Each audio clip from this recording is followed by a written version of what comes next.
if your pair of skis or your snowboard needs a wax, how to do it yourself.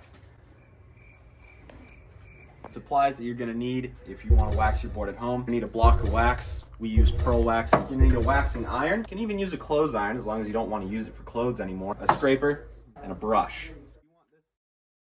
So what you're gonna see me do here is get some gloves on, grab a piece of paper towel and get it wet with some base juice. All the base juice is gonna do is get some of the dirt and gunk out of the pores of the board and get it nice and ready for the wax.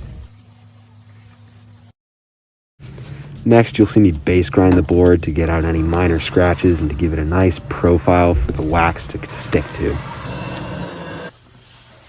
So the first step is obviously to plug in your waxer. It's not going to get hot if you don't plug it in. Hold the block of wax right to the waxer. Just sort of dribble it right along the base.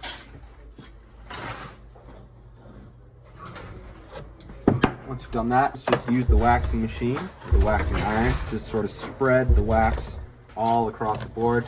You really want to get it into every single nook and cranny of the board, both the nose, the tail, both edges, and obviously the middle of the base.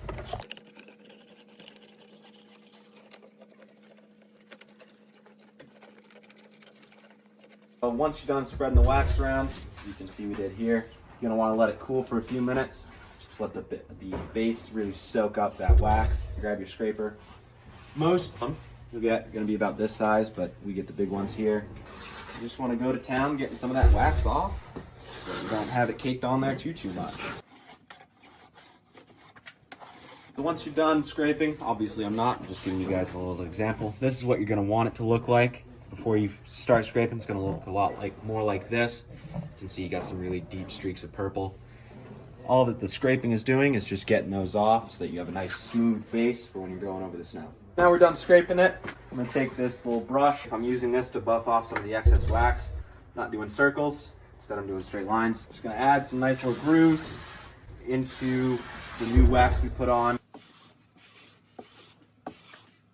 Extra stage that we here like to do.